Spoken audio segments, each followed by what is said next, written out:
All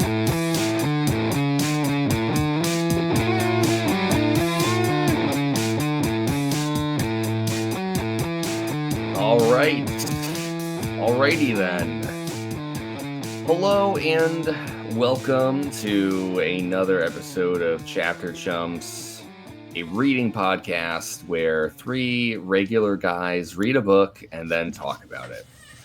Today on the podcast, we are going to be discussing chapters 11 and 12 from Ursula K. Le Guin's The Left Hand of Darkness. We are your chumps, here to talk some chapters. I'm about to crack open this brewski. There we go. Boys, how we doing? How's it going tonight? It's going all right. Probably could have used some more sleep this week, but I'll make do for this podcast. Yeah. Josh, yeah, do you think I got too little sleep today too. Do you think you will ever get enough sleep, Josh, in your life? I feel like I got enough sleep Saturday night, but I woke up at like 10 a.m. after going to bed at like midnight. So, the only reason I say it is because the last two nights I have stayed up past midnight, which is not an ideal thing to do on a work night. So, because I do not alter my wake up schedule. Are you doing that just for fun? Like, you don't want to go to sleep, you're watching something, you're playing something, you're like... The first night was more just like I couldn't get to sleep. Yeah. And last night was more of like I was reading through a D&D book and was trying to figure stuff out. I was locked in and it's like, well, I could probably stay up past 1 a.m. if I still do this, if I do this all the way. So I had to find a stopping point, and it was still later than I wanted it to be. That's cool, though. You know, my thing is, I literally do not feel like I can stay up that late anymore, even on weekends. I truly have difficulty staying up that late. I fall asleep.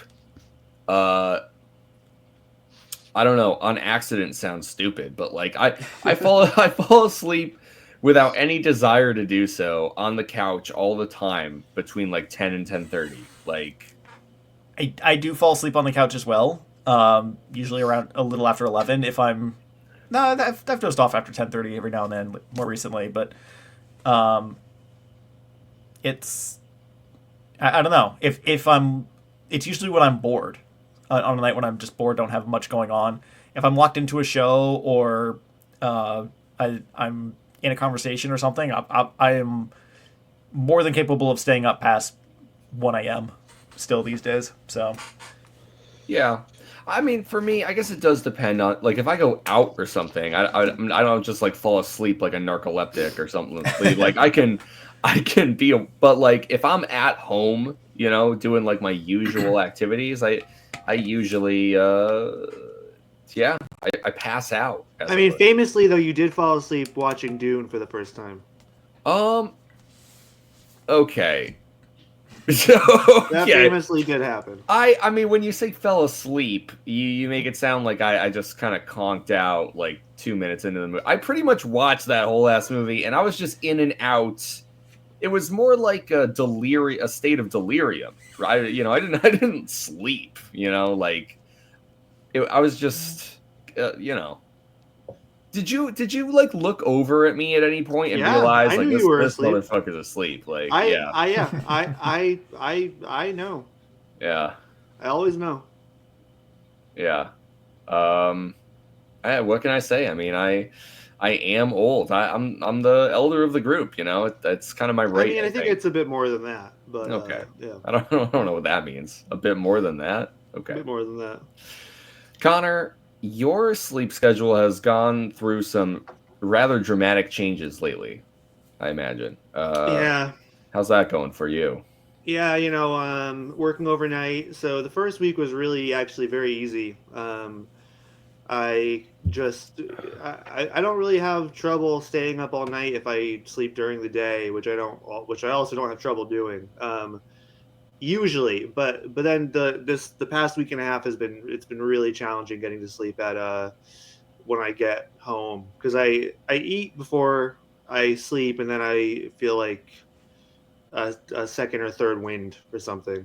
So today I couldn't. I don't think I fell asleep until like almost noon. So I'm not really running on a lot of sleep, um, but yeah, I mean it's been good. But I'm also not the kind of person that I don't ever really just doze off. You know, I have to like really put effort into sleeping, unless like I take something to help me sleep. Right. Right. Some kind of illicit drug, I imagine. Yeah, yeah. Or Herbal tea. melatonin. You ever take melatonin? Yeah, I've tried. It doesn't really do anything for me. Yeah. I see. Well, I mean, I've been through periods where like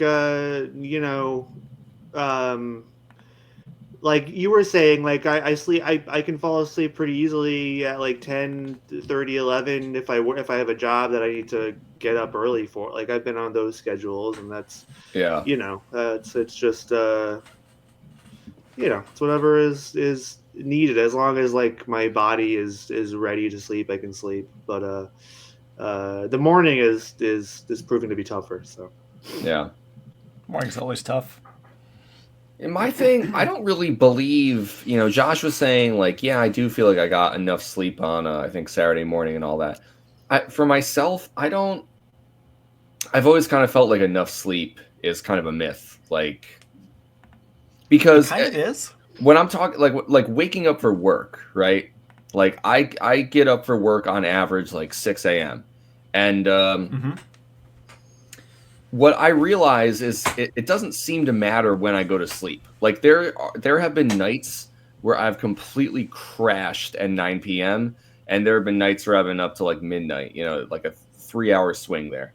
And it feels like I feel exactly as fucking shitty and exhausted in the morning when I wake up, regardless of if I get like an extra hour or 2 or 3. And I'm just like, this is a fucking scam. All I'm doing is losing time by going to sleep earlier because I So, still feel like shit when I wake up.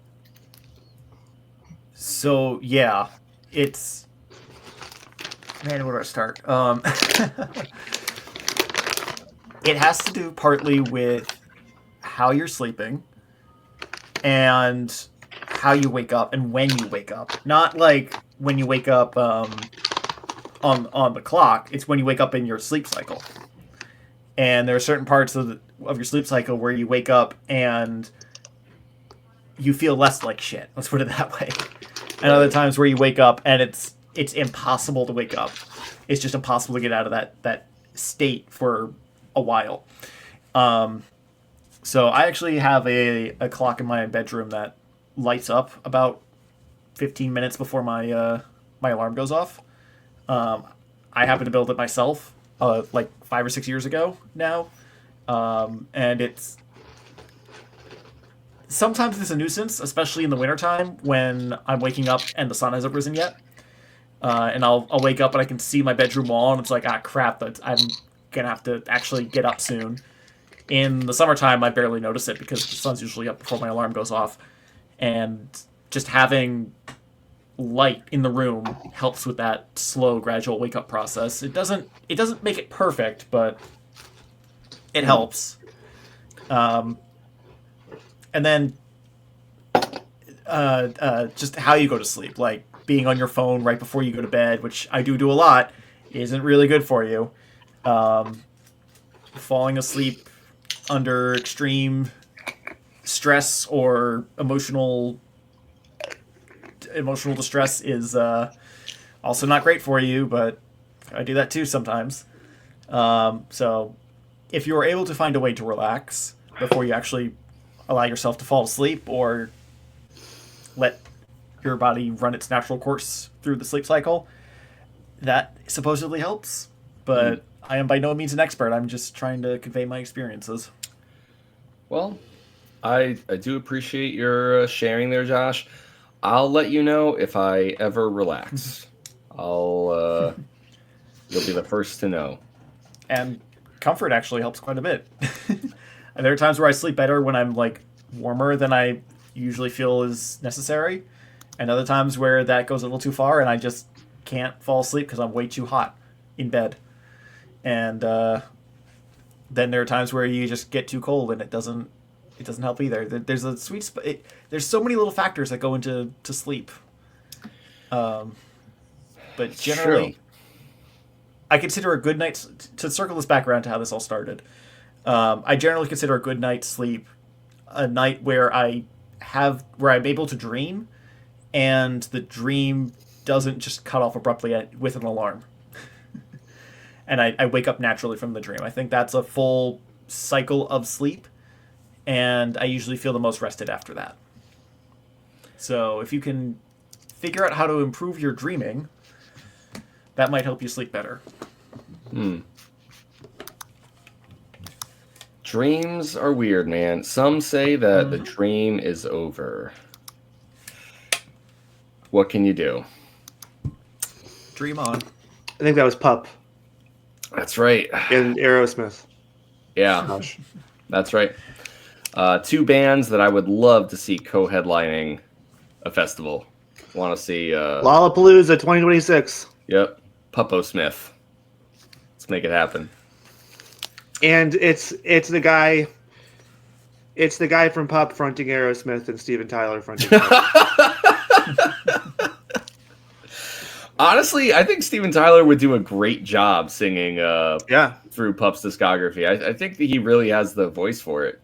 For real. I could see it. That'd be really that'd be something. But not the other way around. Fucking Pup guy would that would be something. I don't know. I guess. I mean, he's distinct. It'd just be a different take. Yeah, he's distinct enough where it wouldn't be I guess maybe you couldn't call it a failure, but be very different. So, anyways, I think that's enough beating around the bush here, boys. Let's get to the main bush to beat. You know what I'm saying, right? Like you're beating around the bush, and now we're at the bush. Yeah, like you're beating your meat and in the bush. You're beating your meat in the bush. Well, or there's like just too much bush. Like you're trying to beat, and you're like working through like just copious amounts of bush. Wow. You know? Just like tufts and tufts of bush. You All know right, what I'm saying? Like. You know what I'm saying? Like maybe it's like that. I don't know. Beating around the bush. It's like let's just get straight to. Why do we have to go around the bush? You know what? Let's dive into the bush. Yeah, honestly, like why not? There's this famous quote from Woodrow Wilson. He says, "If you're beating around the bush, keep beating." Yeah, and he was in the Guinness Book of World Records for whacking it the most times in one day. Yeah, in the Oval Office. In the Oval Office until just recently, Elon Musk took his place. Yeah, but doesn't count because he's not a president. So. Well, no, I mean it's a little bit different. He wasn't doing it to himself. Yeah. He was doing it to the president. Okay. Well, then I guess then it has to count, right? Then it counts. Then it has to count. So let's talk about the left hand of darkness. Some people also which hand do you use? People also talk about like different hands. It's like I don't know. What's your preference? Let's go around. I don't know. I think we're just beating around the bush here, Connor. All right, I think we are beating around the bush too much. Let's just get straight through the bush to the main bush of the conversation. Through the bush, you've got to find the berries. Yes, there we go. That was a great way to put that. Chapters 11 and 12 of The Left-Handed Darkness. Chapter 11 here, soliloquies in missionary, kind of a bit of a not quite a rhyme, but it's rhyme adjacent. I like that. Soliloquies and missionary. Yeah, it gets kind of a soft rhyme. It's a soft rhyme. That's what we should call it. It's a soft rhyme.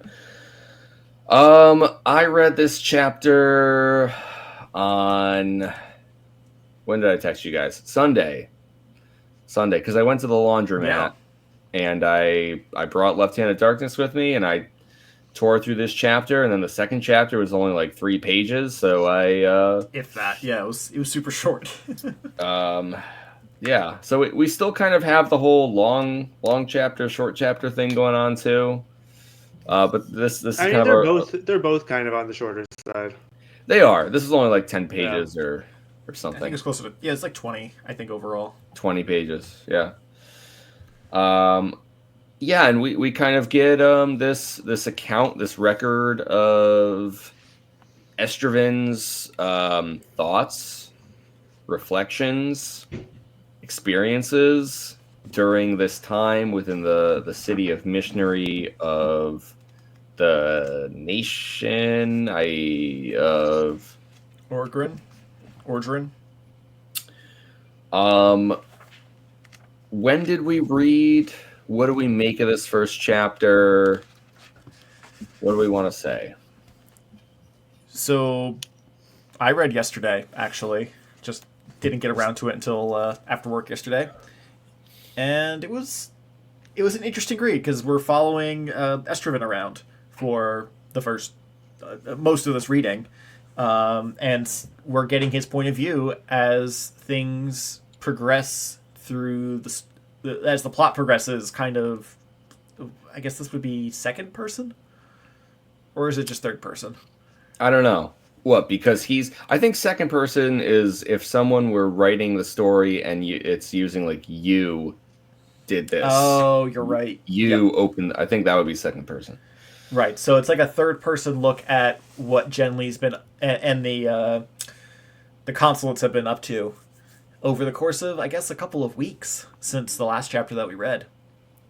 Or it is literally a week, because every few paragraphs we get a new like italicized term, such as drop my book.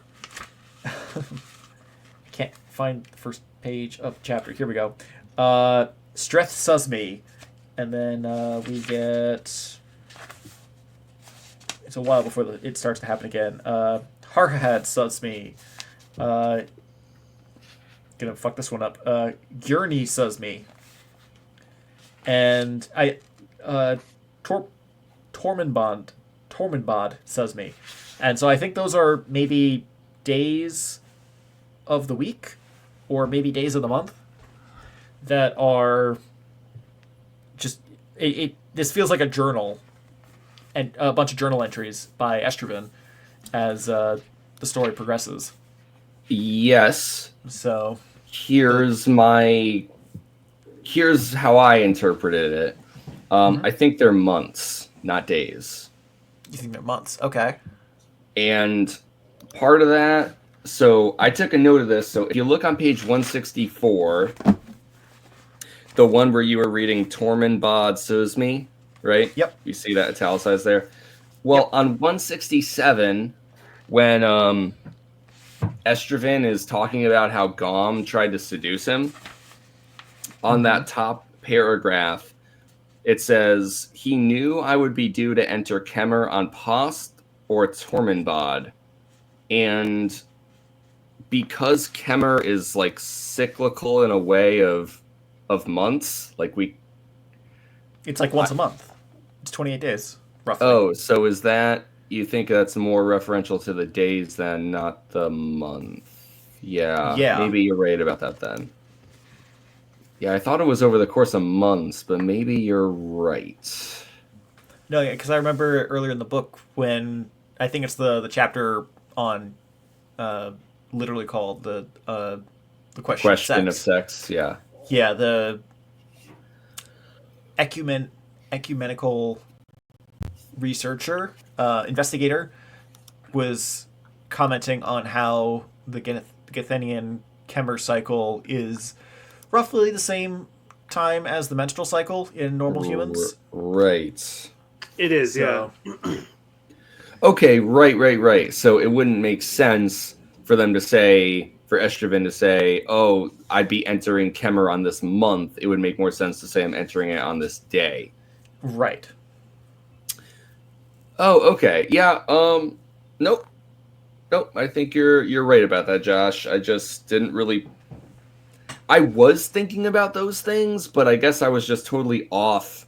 I was like, oh, the Kemmer thing is that, but yeah, that's once a month, not like a several month type deal. So it wouldn't make sense for Tormund to be referencing a month. I think you're right, and I just didn't consider that as I was reading. That's totally fair. That's why we do. That's why we discuss, because we miss stuff like this. There is an afterword, or like an appendix at the end of the book that explains the stuff. I didn't think to look at it until literally just this moment. But yeah, page 327, I see that the day is divided into 10 hours, and there's a list of days. The Kahardish names of the days. They name the days of the month. So each month on the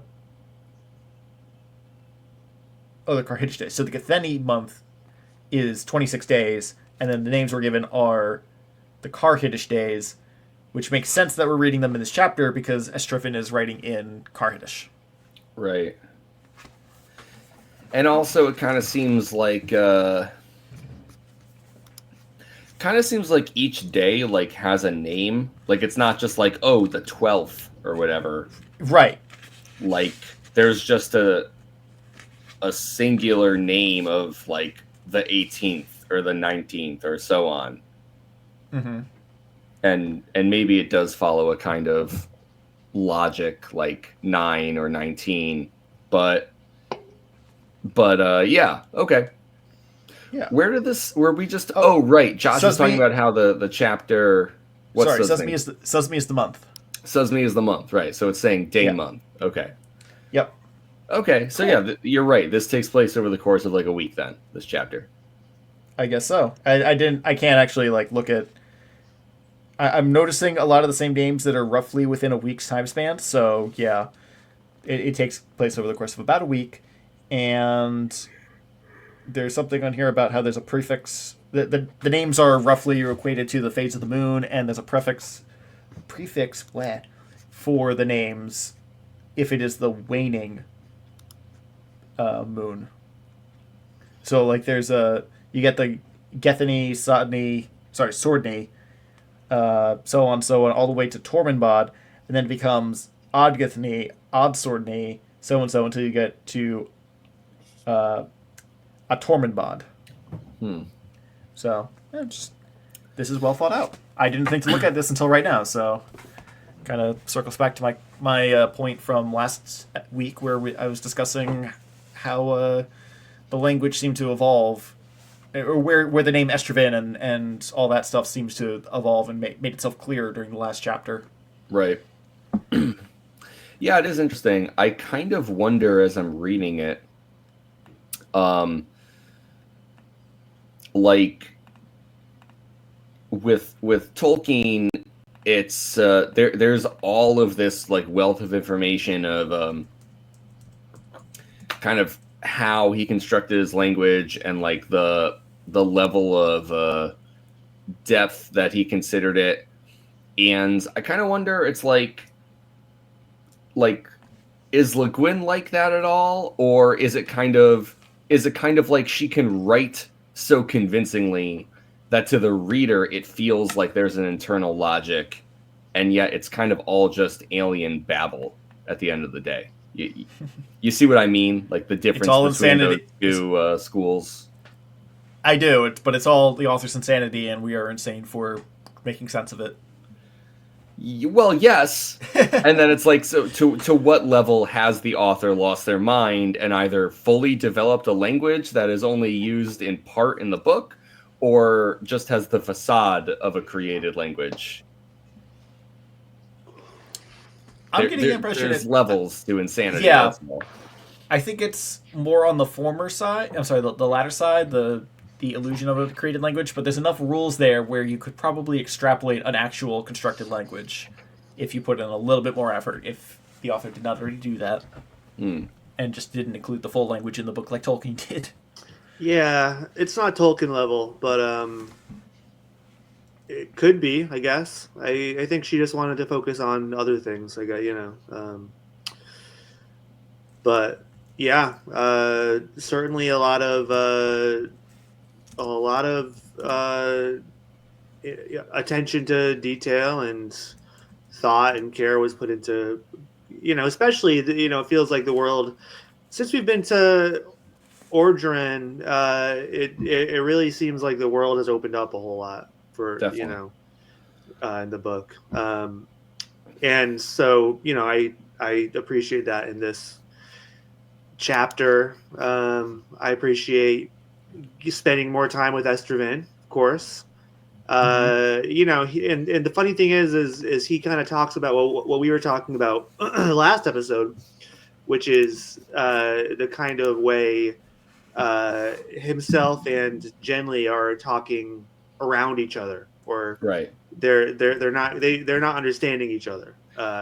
I think it's kind of like they're beating around each other's They're bushes. beating Really. around They each other's are. bushes. Yes, yes, When they should be beating off each other's bushes. they should right? be, and they got big bushes. So I mean, it's like, come on, read the room. Like, everyone can tell, right? It yeah, feels obvious that this is where this is going, but or you read the room or get a room. yes. You know,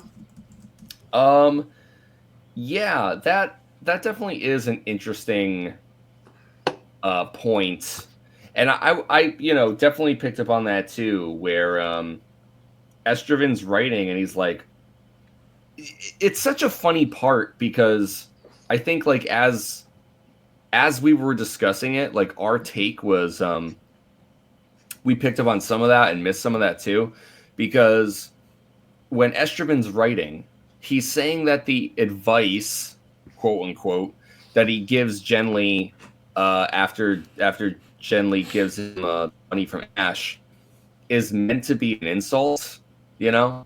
Like Yep.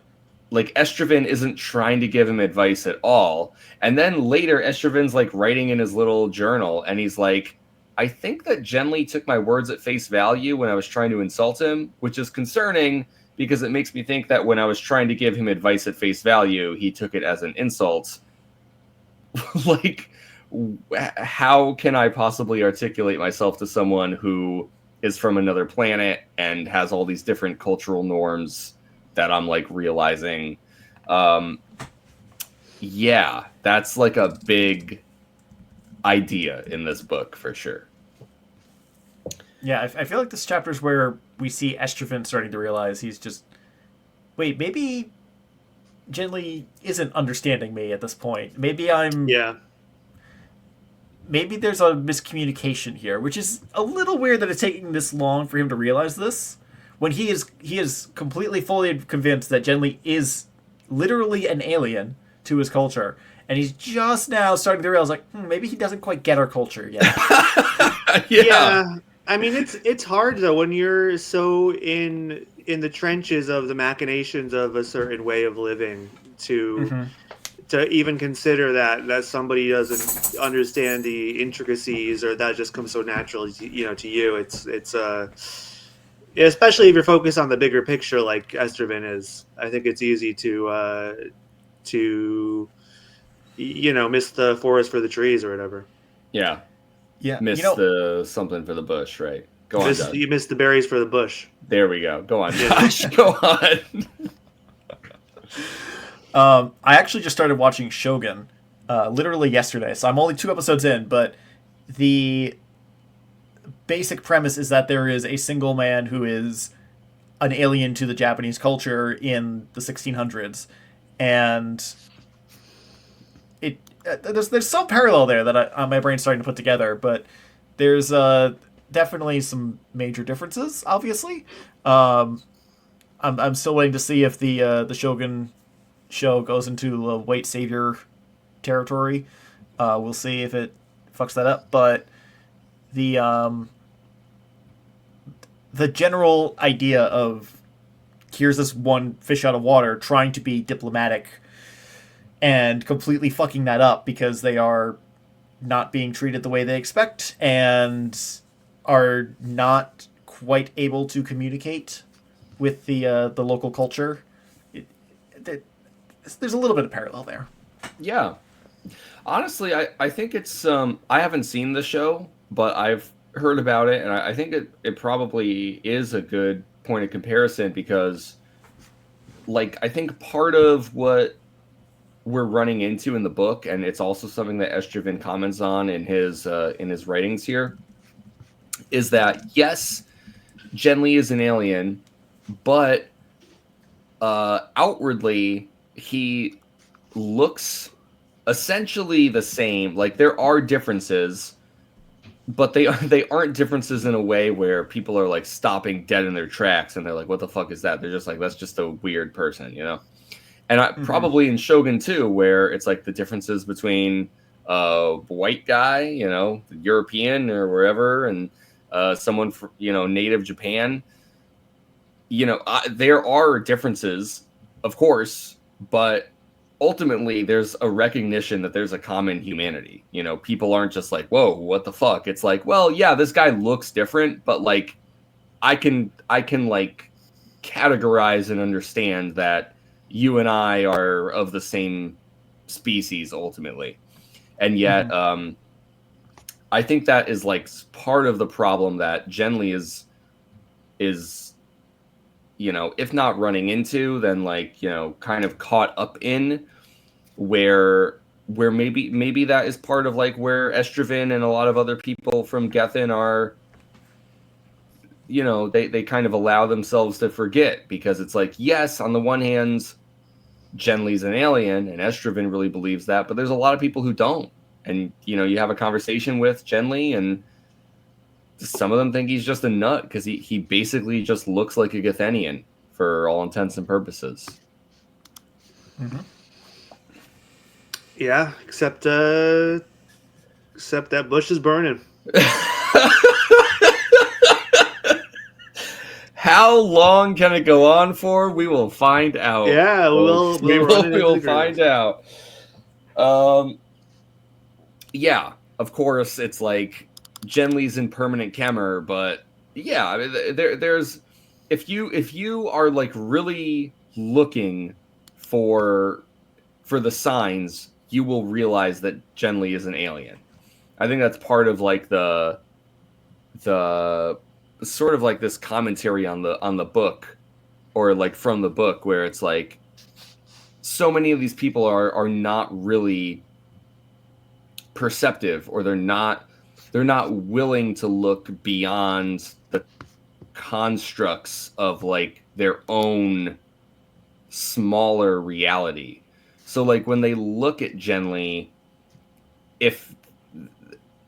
there's a line in this chapter somewhere where Estravin is like, you know, these people are thinking too small. They look at an alien, a person from another world, and they see him as a Karhitish spy or a pervert or this, and like he lists all these things, and Estravin is like, but he's a fucking alien, and like that's the thing. It's like all these people in Karhide and Orgerin caught up in their own like petty power struggles. The fucking what did we say in the first episode? I think the momentary masters of a fraction of a dot, right? It's like that kind of idea of like all these tiny singular people who are so wrapped up in something that ultimately is meaningless. They cannot see Genly for what he is, even though if they only truly looked with like eyes unclouded, they would see him for what he is, and yet they're unable to do so. He's very much, they're thinking too small and don't understand his message yet. And I'm sorry, the eyes unclouded just immediately made me think of the fucking Darmok episode of Star Trek. Oh, I don't know what that is. That's Picard and the alien are like stranded on a planet, and the alien only speaks in metaphors. And Oh. so Picard's just trying to understand the metaphor while just trying to communicate plainly with this random alien. It's the premise makes no sense, but it's a really well done episode. It's It called sounds Darmok. a little bit like Genly and Estroven. Not to interrupt It you, I'm kind of- sorry. I know it kind of is, which is why I'm bringing it up. I mean, the whole like Estroven is very much in the like Darmok and Gelada Tanagra, and Genly is like, excuse me, I just want to get off the planet. Yes, right. So it's it's I don't know. I don't know where I want to go at this point, and it's leaving the station without any words attached. What do you know what season that one's from, Josh? Not off the top of my head, but I can look it up real quick. Oh, okay. But it's not, because I think I've only seen, I know I've watched all of 1 and 2, and then I stopped somewhere after in that. 3, and you're It like, is the- oh, 3 is where it gets good, I think. So it's just kind of Yeah, funny. It kind of is.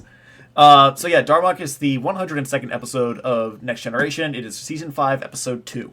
Yeah, okay, I've not seen it. Yep. You might have seen like memes based on it though. There is literally a whole subreddit that is just the meme. I may or may not be part of that. That's funny. Hasn't been active in a while though. So yeah, anyways, I guess all that's to say is just like, you know, Genly can blend in as long as people aren't looking. And so it leads to this whole situation of essentially him being able to be written off or chalked up to any number of like conspiracy theories or underhanded tactics. You know what I liked about this chapter in that regard a little bit is it talks more about the SARF, which this feels like such a, to me, such a Doctor Who kind of representation of, where it's like, I feel like Doctor Who a lot of times will take like these very like real world things and then kind of turn them into kind of like flatter, like classic sci-fi send-up sort of interpretations, where it's like, Sure. it's not that they get rid of the meaning, because when I say flatter, I don't mean like sanding off the edges or whatever. Like they're grappling with the contents, you know what I mean? But they'll do it in a way where it's like, let's make it like maybe a little less complicated and a little more exaggerated to get across the point. Mm. And I feel like that's exactly what the SARF is when we're talking about like secret police or like Yeah, government control of a ruling body. Like, and what a fucking dumbass perfect sci-fi name, the SARF. I know. It's actually, speaking of Doctor Who, every time it's brought up, I think of Colony Sarf. Do you guys know who that is? No, I do not. Colony Sarf. Should I know? Wait. Yeah, Josh. Is it the episode where they're stuck in the van? No, that's New Earth. Yeah, no. It's Colony Sarf is the name of a guy. He's the snake guy that is serving Davros in the episode with the 12th Doctor and Capaldi Davros. episode? Yeah. And Davros is like the humanoid. Yeah, Dalek. well, he's the creator of the Daleks. humanoid Dalek and like the floating chair type deal.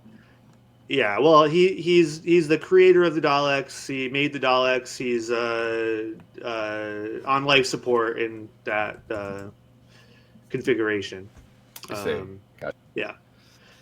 Huh. And in that Okay. one story, Colony Sarf, a guy who unraveled himself and was made of snakes, serves him for some reason. Wow. Was he the guy who was riding around on the hoverboard? He kind of Like hovered. I don't.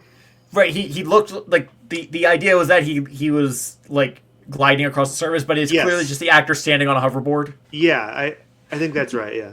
I think that's it. Okay, yeah, I remember that guy. Well, anyways, a very, very different idea, but the name Sarf does remind me of a specific thing in Doctor Who. yeah, But it's a you are very right Doctor about Who name, exaggerated.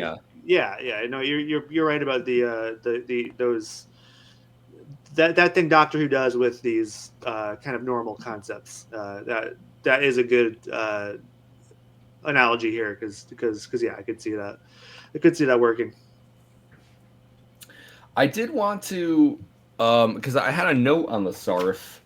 So page 164 for me and Josh. Connor, I got no fucking clue about you. Doesn't matter. Do your best guess. Well, I forget if you're behind or ahead of that. 148. I'm ahead. Yeah. Okay, gotcha. So this is by that Tormund sues me thing we were looking at. Halfway down that paragraph says, Estraven writes, the Sarf has more complete control over communications than I knew or thought possible. The possibility is awesome. In Karhide, King and Kyormuri have a good deal of control over what people do, but very little over what they hear, and none over what they say. Here the government can check not only act, but thought. Surely no man should have such power over others. And this comes off of I think this is related to like the radio control and how literally nobody in Orgeron knows anything about Genly based off of all the radio broadcasts that Karhide have been sending out.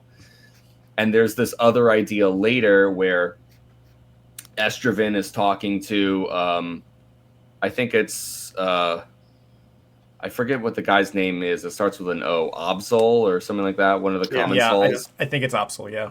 And Estraven's like, hey, just send out your own radio broadcast because this and that. And Absol is like, there is no radio broadcast I can send out that would not be intercepted or turned into a bad faith interpretation by the Sarf. Like there is no way to use. And so, anyways. What I thought was most interesting about this, and I think it's Genly himself who comments on this in a previous chapter. I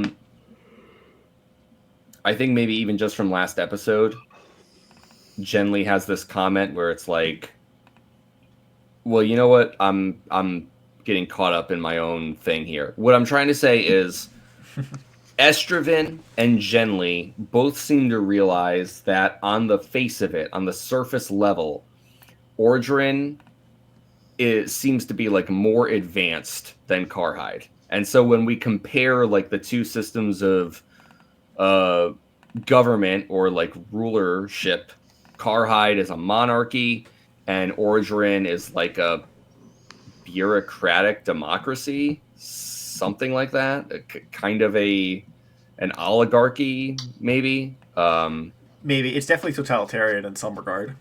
It is, and so I don't think that Le Guin is like necessarily trying to put these things side by side and say like, "Hey, check it out. What's the deal?" But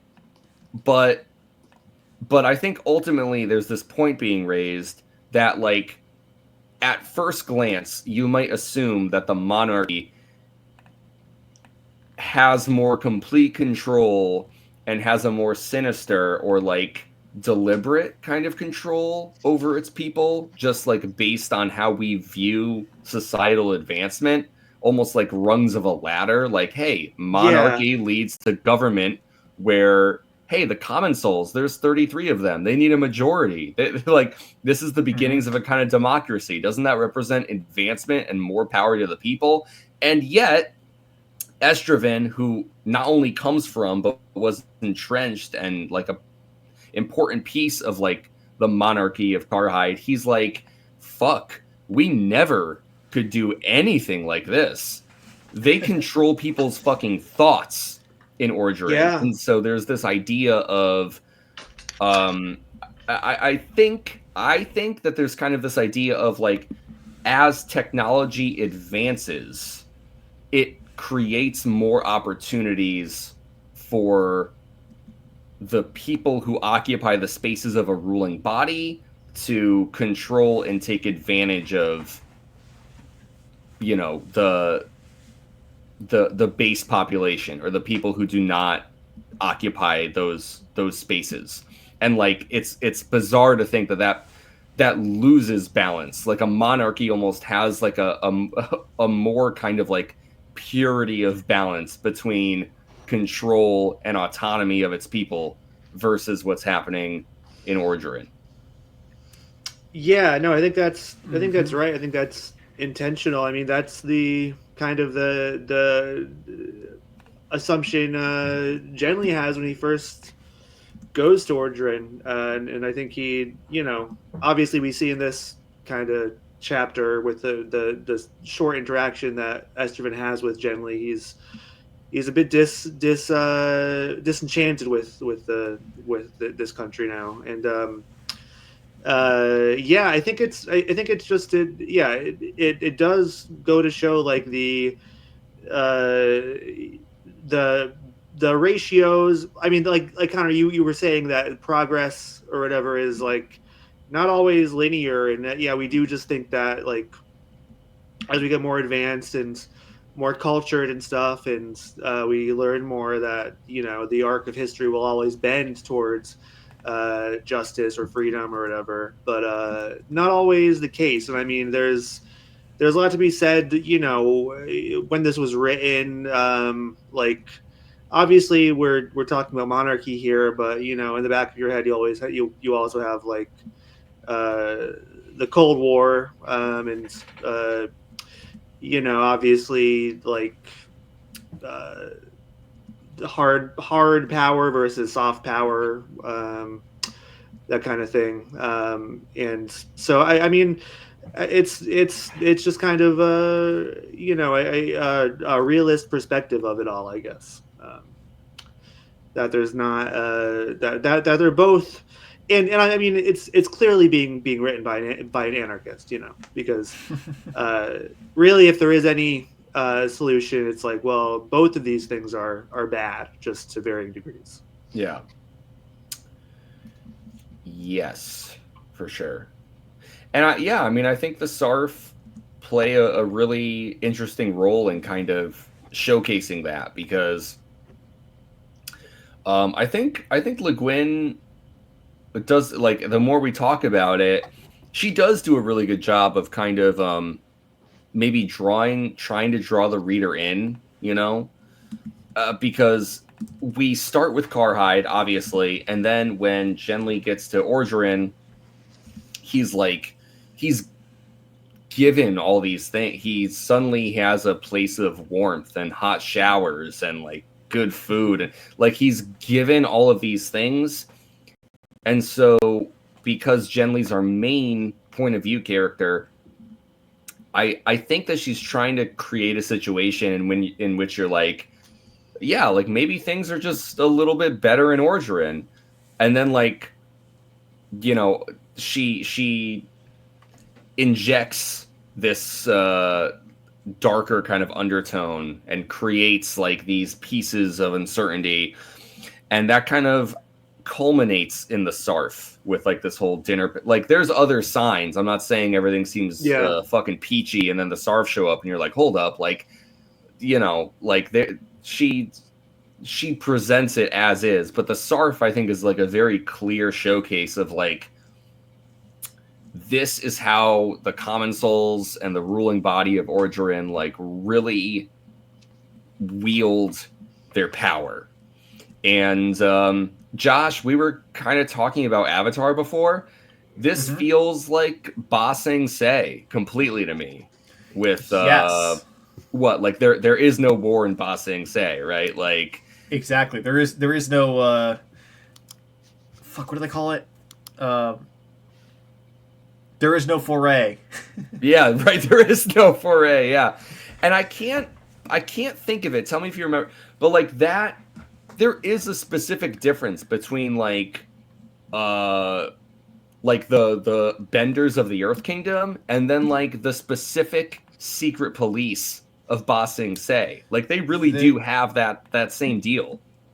Yeah. Oh crap! What's the bus? I only saw book one recently, so I can't remember. It's the Dai Li. Is that right? Yeah, I think that might be it. That sounds familiar. I think I'm that might maybe be it. confusing that with Tai Li. I don't The know. fire. I don't know. I Um. don't remember. But the point is, you Yeah. think about it. Sorry. But the point is whether we remember the name or not. That Avatar like plays with this idea too, and I mean like I guess just to show um like there is this specific body that like its entire formation and deal is like just straight corruption, and everybody knows it. Like every everyone within the government, everybody knows exactly what the SARF is. Like that's kind of what's crazy about it in a way, because they're called secret police. But anyone who has a position of any kind of power within Orgeron is aware of what the SARF does and why. And so I think like the whole secrecy deal, kind of obviously implies more to the people themselves who do not necessarily have that same role or control or power. And I guess I just think that like it's I don't know. It's kind of like its own weird balance of powers, just like in America where like we have the checks and balances and legislative and judicial and executive and like I could sit here all day and fucking pick apart how that's a nice story, and yet there's plenty of other checks and balances in America. But the Yep. point I'm trying to make here is that all the common souls, even those who have goals that are opposed to the SARF, kind of have this own checks and balances system where it's like Absol, who's like, hey, I want to fucking tell everyone there's an alien here, but I can't, because if I'm wrong, my Shifter Thor will be destroyed and I'll never have any opportunity here again, and the SARF will fucking ruin me. If he There's just doesn't just get a disappeared. right. Yes. There's just a kind of control here that even the king of Carhide is oblivious to, and would be envious of if they were even aware of what could be controlled in a seeming democracy. So I don't know.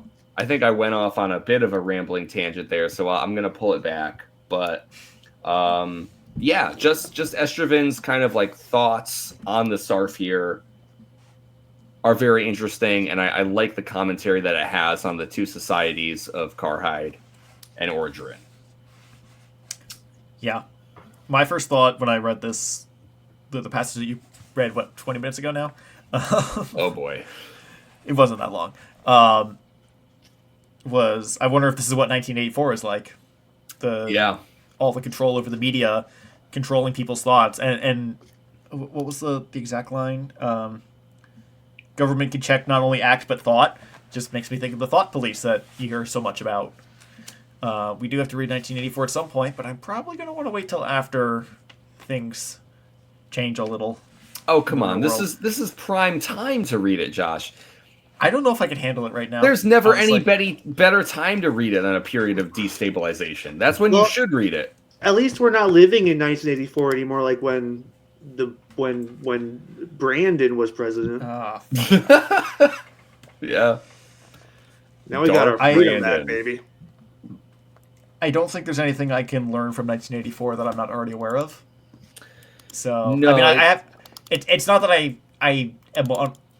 I have listened to summaries of the story quite a bit, so I don't think reading it will help much at this point. That's why I don't really want to do it right now. I just want to read it because it seems like a fun book. You may be disappointed in that regard. Where happy things happen. We'll see. How about we talk a little bit? We keep talking about how there's sort of this it's kind of a pseudo democracy, the common souls. who I don't know. It's like we don't even know if they're representative of like any populations in Missionary or Orgerin. It's like I think maybe they're all just rich, and I think it's a bit of an oligarchy sort of situation. Um, I don't know that for sure. That's just how I feel as I'm reading through it. But what I wanted to start with, this chapter kind of opens up with Estraven talking about like the tenuous nature of convincing the common souls, who are referred to as the 33, given how many of them there are, in order to like openly support and announce even like Genly as an Ecumen ambassador, and that Orgerin is in support of that. And so like this chapter kind of opens. Estraven mentions that there's 7 firm, what he refers to as open traders. That seems to be the position of those who are in favor of opening up to the Ecumen. So there's 7 of the 33. And then there's 10. Go on, yeah. Sorry, was it open trade with the Ecumen specifically, or just open trade like in general with like Karhide and other nations? I couldn't remember if that was one of the previously mentioned caucuses, for lack of a better term, when we first met Obsel and Yexi. I'm not positive, but I felt like, given the context of what Estraven's writing about, that he's talking specifically about the Ecumen, because Estraven's definitely writing about getting enough people on the side of having like a political consensus be reached of announcing Genly and his mission. And he mentions that there's 7 firm open traders, and then 10 are referred to as lukewarm or indifferent, like that they can be swayed or that they're unsure. And that would be the barest majority, 17 of the 33, in order to make that happen.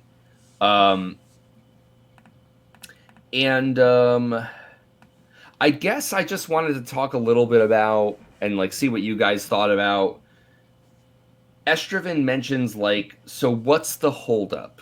Because there's 7 people who are a definite yes, 10 people who we feel like we could move over to our side. So it feels like the pieces should be in place for this to just go forward, and everything's gonna it's a smooth, open road to the Ecumen. So what's the problem? Well, Estraven writes that he feels like the common souls are held back by fear. It's this fear that like Genly is a liar, that Genly was perhaps invented and sent by Karhide in order to severely wound the Shifgrafor of those who would then come to openly believe this lie. Like, they would be ruined.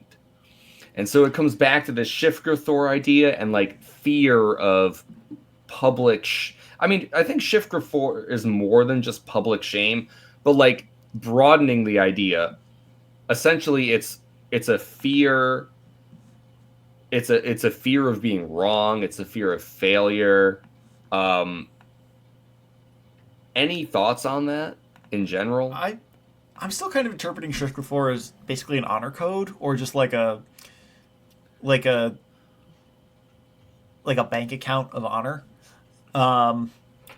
It's prestige, and the idea that Shifgrafor would be lost to a very large degree just by believing this lie if the ship never shows up, and that fear of losing all that prestige, it just makes sense to me. It's like, oh, they made fools of themselves, so now they are going to be ridiculed, and it will take them quite a long time to make up for the prestige that they lost, if they ever do, which they probably won't if something this big were to come to pass. Yeah. So that's kind of how I've been interpreting Shifgrafor as it pops up. It just sounds like another word for prestige in my interpretation. Yeah, I think that's generally the idea. it might be like a little bit more complex than that, but I think in our terms, prestige, reputation, all that is kind of Reputation's a good word. mixed in together. Yeah. So I mean, ultimately, it just feels like this very selfish thing because everyone's so wrapped up in their own personal Shifter, you know. Yeah, I mean, I think that's really the downfall of the culture. I mean, the only person who genuinely does care is Esterman, really. Yeah, I think so. And it's like, does Estroven have? I mean, it would be pretty bold to say, does Estroven have no Shifter? But like, is he kind of operating like as a traitor, as someone who's been exiled from his land and from his position? Does it kind of give him this unique perspective or ability to kind of like operate outside of Shifter a little bit? Yeah, I think so. I mean, he has nothing to lose or very little to lose. I mean, we opened this chapter, he's working at a plastic factory, like Mm-hmm. he kind of wants to do away with that. He doesn't want to be involved with these people anymore now that he doesn't need them. So I think that gives him a kind of unsullied perspective on the situation. Josh, this is such a small thing, but I thought Connor just reminded me when he mentioned that, and I thought this even as I was reading the chapter. But something about Estroven working at the plastic factory made me think of Obi-Wan working at like the desert whale butchery on Tatooine or whatever the fuck it was. Oh, interesting. And you know me, I'm not much of a current Disney Star Wars guy, but oh, is that, that's the new Obi-Wan show? Yeah, it was like the first episode or something. First or second episode. Yeah. It was just interesting seeing what Obi-Wan was up to while he was on Tatooine, aside from meditating. I only remember when he was chasing Baby Leia around. So you stopped watching after like the second episode or so? Yeah, 2 or 3 episodes in? Well, I think less than that. When I only watched Like maybe it was 2. I forgot. That was a fun fact. Obi-Wan is the last Star Jedi. Wars Disney show that I watched in its entirety. Really? Did you finish Acolyte? No. Nope. Oh. No, I didn't finish. Andor. No, I haven't watched a single episode of Andor, and I watched. Season 2 is coming up, and you should. I know. At least watch after season 2 if you're. He's not watching any of this. And I haven't. And the crazy thing about not finishing The Acolyte is I watched like you liked it. 6 episodes of it. Yeah. There were only like 2 more episodes I had to watch, and I just stopped. And that's like what? Oh man, they really like hit it out of the park on the last episode. I didn't watch it. I didn't watch any of Skeleton Crew. I heard that was okay. People like Jude Law. Yeah, no, that was a good show. It's not like And the little Andor elephant level guy? of like blows your mind, but it's a fun show. It's The little definitely elephant worth the guy watch. on Yeah, the little guy Neil. that everyone thought was Max Rebo, but isn't really. Yeah. That's a fun show. It's I've heard it described as Goonies in space. I've never seen Goonies, but it seems like that's a fitting interpretation. Yeah. Well, anyways, I don't know. Obi-Wan is the last Disney Star Wars show I watched beginning to end. Still in 2025. I don't know. Highly recommend Andor. Would recommend Skeleton Crew. I suggest you finish Acolyte just because it's not getting renewed, so you might as well just knock it off your list. I don't have a list anymore, Josh. That's the problem. Fair. That's fair. But 2 episodes, come on. I know. And just watch it after the podcast. I was interested because I was like, oh, Acolyte. This is taking place in a period because I'm so sick of like 9 BBY or whatever, ABY, like yeah. ABY. It's like, God, everything is set 9 years after the fucking Battle of Yavin to like Leia. And so I was like, hey, Acolyte, this is like what? It's outside the Skywalker saga completely. It is. Like, that was in the High Republic era, I think they were saying, right? Or Yep, correct. Somewhere within it. And so I was like, cool. Whatever. I can't just start talking about Star Wars. I'm sorry. Connor doesn't watch shows anymore. He just plays Tetris and passes out on the couch. What has changed, really? Yeah.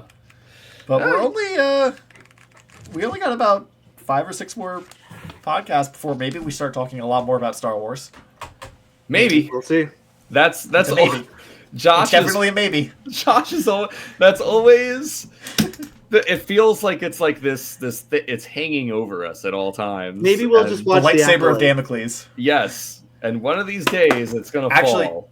Actually, when we do finally agree to go read the Thrawn trilogy, my suggestion is going to be that we watch the original trilogy before we start reading the books. So, kind of reverse what we've been doing with other books that have associated movies, where we watch the movies later after we read. I think we should watch the movies first in this case. I agree with that. I'm just along for the ride. That's a a fun yes. ride. That's a yes as far as I'm concerned, Connor. So, oh right, okay, Shift Rathor and stuff. I guess the only other thing I wanted to mention, I feel like this is probably obvious given our conversation, but I feel like maybe it's just worth being explicit about. But what I like about this whole deal of so many people on the Common Soul, ruling body of the 33, being scared essentially to throw their weight behind Genly, is that, like, for all their differences, Orgeron and Karhide, and we talk about their different forms of rulership and all that, their reasoning for not supporting Genly and for not being open to this message is ultimately the same, where the King of Karhide recognizes that if Karhide and Gethin as a whole is open up to this larger ruling body of the Ecumen, then the king will lose power. What is the power of a king against a coalition of 83 worlds, And so it feels like it makes immediate sense for the King of Karhide to have this, like, very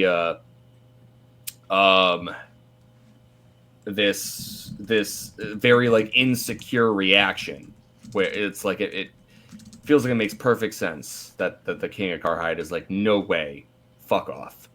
And then you go to Orgeron, and again, it seems like, because you have this collection of common souls of 33 people in which you need to have a majority vote in order for a motion to be passed, it's like, oh yes, this feels like democracy, it must be better, right? Well, you look at all the common souls, and ultimately they are not supporting Genly, because if their Shift Rathor is wounded to this extreme measure, I think the idea is that they will lose their position. They will not be a common soul. Like, we're talking about what it means to have their Shift Rathor damaged. I don't think it's just like their name gets dragged through the mud and they have to have, like, some tomatoes thrown at them, but they retain their power. I think they lose their power. And so I think that it's still a fear of the loss of power by opening up to this larger force, even a more beneficial force.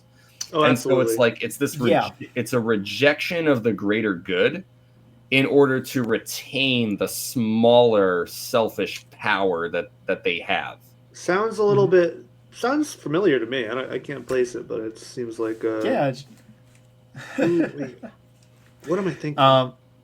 Though what Connor was saying there a moment ago actually makes me wonder, we have no idea how the 33 come to power. We don't know that. We assume that they're elected in some way or form.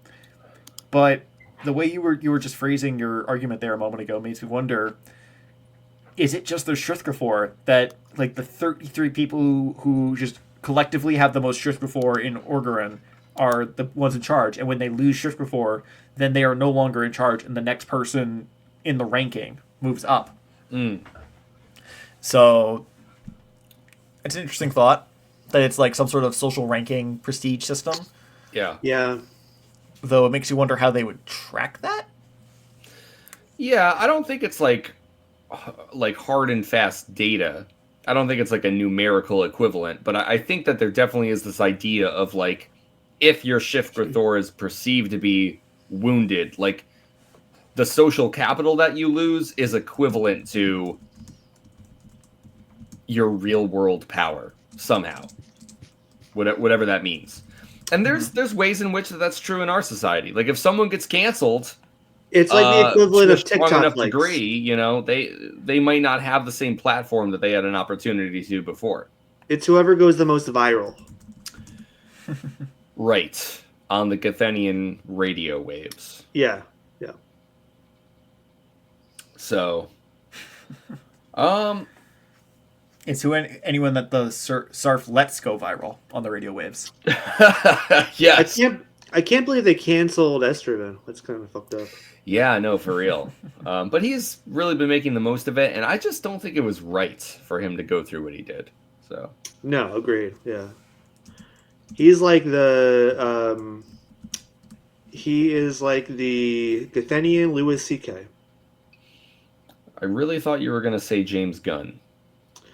Oh, I mean, well, if I wasn't trying to make a joke, I guess maybe that would be more accurate. I don't even remember what James Gunn did. He just made some tweets in poor taste or something.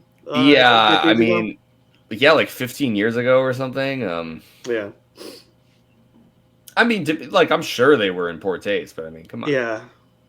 We've all been there. Oh, yeah. Please do not go and look back through my Twitter, you know. But the funny thing is that please don't go look through Twitter. Period. Just don't go look through Twitter. But the funny thing is, this is not funny. It's actually sick and weird, and I don't know why I'm bringing this up. But if Louis C.K. did what he did in Gethin, he probably wouldn't have had that much backlash. You know? Okay. The real question is, could he have done it? Because do Gathenians even masturbate? Well, I'm just saying, if it was in a Kemmer house or whatever, or if he was part of the Foretellers and he was the pervert. Oh yes, no, right? he would have. That would be his place. That would be the place for him. Yeah, no, that's the thing. It really goes to show. I mean, like there kind of is. I think you can like carve out a role. Yeah. You know, for people. And it's like it's too bad that Louis C.K. was, you know, born on Earth in 2025 instead of on Gethin in the ecumenical Hainish cycle of 49 dash whatever the fuck. Exactly. I'm sure he's saying that to himself every day. Every day. Yeah. Every day. His life could have been so different. Oh well. That was a bold one. Sometimes these things just come to me. And I guess it's like you can't just beat around the bush. You got to beat straight through that bush. You know what I'm saying? You got to beat straight through the bush and get those berries. That's what I always tell myself. Through. It's the only way. The only way out is through. The only way out is through. Get those dingleberries. There's, I think, just one more thing I wanted to mention. Going off of what we were talking about in this chapter, I know we've already been. I don't even know what I'm going to say about the next chapter, so it's like, yeah, it's a weird one. Yeah, we'll take a little break. I'm gonna make coffee. We will in a few minutes, buddy. You can make it. I wanted to mention this line here on page 163, where Estraven. To 163. Estraven says, man. Okay, it's about halfway down. It's just before this Gierny sues me line. He says, but how until they come? How to break the cycle? Circle. The circle, thank you. And, you know, he's referring to kind of like the petty squabbles of the people on Gethin, Karhide, Orgerin. And so like it's sort of Estraven writing out his frustration and his confusion, where he's like, it feels like he can see so clearly through like the machinations of these two governing bodies and how they clash and how it's only going to result in war or strife or destruction, And so he's like, there's a solution. There's a solution here. But then there's like sort of this contradiction in which Estraven is like, but the people who are having this conflict will only accept the solution if the solution presents itself. And yet the solution will not present itself unless they prove themselves to be like beyond needing it in a way. Mm-hmm. And I think that is like kind of a very personal struggle and frustration that a lot of individual people face all the time, where it's like, this is pointless. War, what is it good for? Kind of classic sort of, Sing it, Josh. throughout all of human history, I'm sure there have been individuals who are essentially like, this is fucking ridiculous. Pretty much all the misery and conflict that we are experiencing is being manufactured by a very small ruling body that is doing this out of like essentially their own desire to retain their power over us. And so Estraven is just like, here is this, it's literally here. The solution is literally here. Genly, an actual fucking alien, is here. Nobody will listen to him. What the fuck do we do? I guess I was just sort of thinking about how that's a very relatable kind of feeling that I think that Estraven is going through. And also, in our previous discussion, I was talking about how in that chapter between Stockven and Estraven, how like there's a cycle that presents itself where the child eventually re-meets the parent, and then the cycle is broken because of like this different action. And so I think that there's kind of this idea of like the cycle can only be broken from something outside of the cycle itself. And Genly kind of represents this idea of like something coming from outside of the conflict between Karhide and Orgerin would potentially continue forever unless something outside of the cycle changes what is happening within it. And I think Genly's meant to represent that. Genly's the child. Yeah, a little bit. Maybe. I don't know. Yeah, no, I think you're spot on, and yeah, it does seem like somehow Estraven's the only one that, I mean, it's kind of funny because obviously in the world we live in, it's like, well, the common people know, there's people just like you and me, the working stiffs. We all know that that everything that's happening, all the bloodshed and warfare is just enriching a small percentage of the people. And so it may seem like Estraven's the only one that knows, but maybe that's not true. We're not giving enough credit to the common folk of Gethin, but we haven't really seen much of them. But the only thing I wanted to point out before we take a quick break, which we are going to do in just a moment. Yes, we are. Is at the end here, it's Estraven imploring Genly to bring down the ship without getting permission, essentially, because his hearing or whatever has been denied, and so it seems like this is the only way, and so that's kind of where we leave off. Yes, although Genly is still not very receptive to No. Estraven's message. No, he's not. He's in a, he's in a pissy mood. Yeah. I mean, he's still soured on Estraven at this point, which makes sense. But I mean, there is that arrogance again that we kind of talked about. He still doesn't realize just who Estraven is. I think underneath it all. Yeah. Yeah, and I mean, like, that kind of... I really think that Orgerin sort of feels like, like, in... I'm gonna try to reference this and probably fuck it up and sound like an idiot, but, like, in the Odyssey, Odysseus is trying to get home, and he's on this island, of, like, witches. I think maybe that's Circe, but I don't know if I remember exactly. I don't remember either. But at any rate, it's like the men and Odysseus are bewitched by, all of these surface level intoxications and temptations, and I think Orgerin is very much like within that vein of. I think that Genly just kind of wants to believe that they're a little bit more civilized, that they're really listening to him, because hey, they gave him a great place to live and a hot shower and all this food and a seat at the table. He's talking to the ruling body. They're listening to. This is so much more than Karhide ever afforded him, and Genly feels like he's making real progress here. And yet, Estraven's trying to warn him.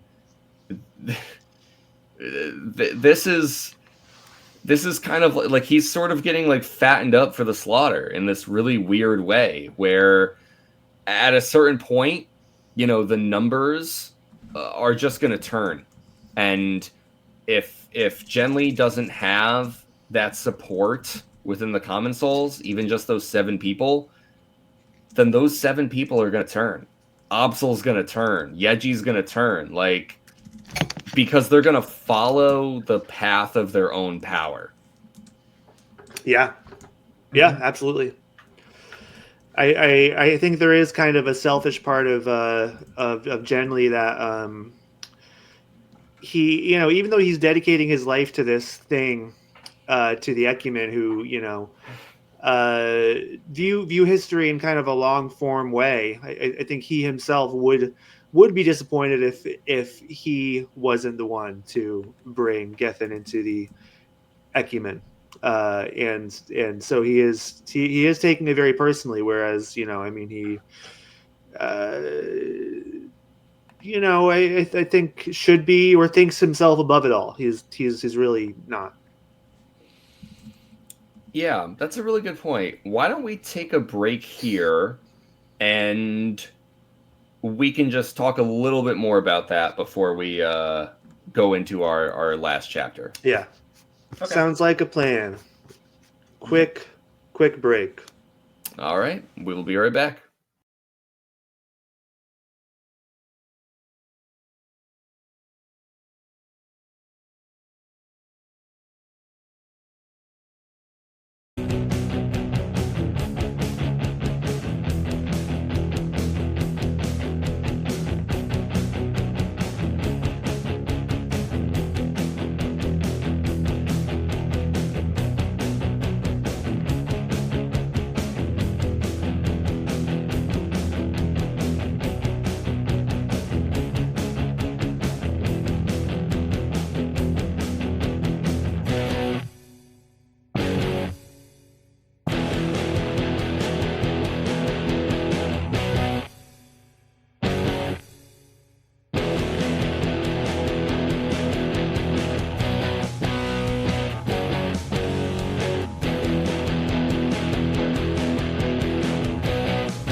All right.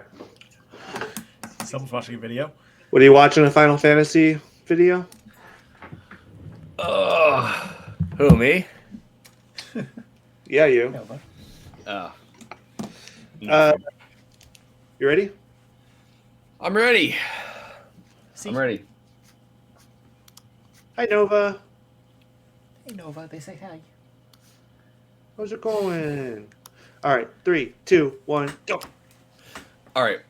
So I just wanted to talk a little bit about what you were mentioning there before, Connor, about like Genly having like maybe a bit of a selfish motive, or like not a selfish motive, but that like within him there's like an aspect of selfishness that's maybe stopping him from going about things in a way that would be most beneficial for all people.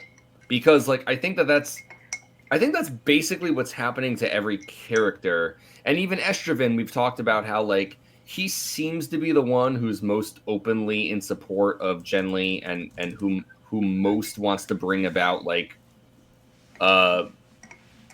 having Gethin enter the Ecumen. And yet, like we've also sort of discussed, like I think that part of Estraven's reason for this too is because that would effectively solve the dispute in the Sinoth Valley between Karhide and Orgerin. And it's it's weird to say that Estraven having an ulterior motive of like stopping a conflict or like a potential war as being a selfish motive, but I think ultimately like every character sort of has this wrinkle or this facet, like Le Guin sort of writes each character to have like a larger, more like a morality kind of motive, like a motive that they believe in, and then like the ways in which that larger motive then has to contend and coexist within like the base day-to-day motives within an individual human being. And I hadn't really thought about how that applies to Genly as well, because I kind of just felt like, hey, Genly wants to send the message. He just wants... But you're right, because in one of the previous chapters, Genly talks about how he could just fuck off and go to a different planet, you know, and go figure it out. And maybe that really would be best.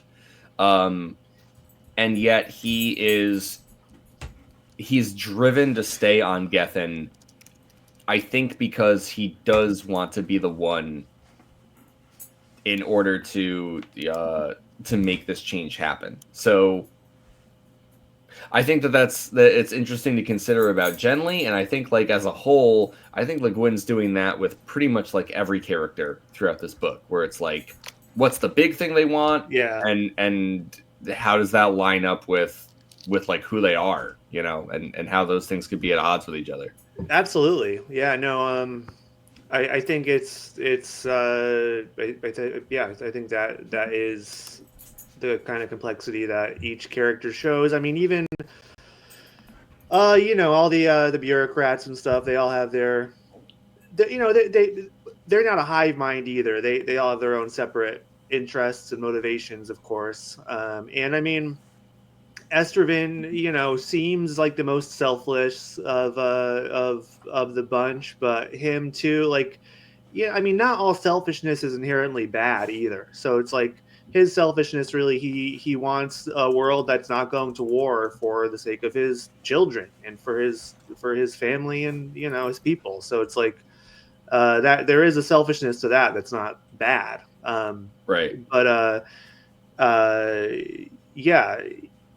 And I mean, it's just kind of funny that generally, especially, I think up to like a little bit ago, we kind of went along for the ride. Like, you know, he is so far advanced and so far above everybody on Gethin, that it takes a while to actually realize, okay, he is still like a human and he still has, you know, self, you know, his own interests still shine through.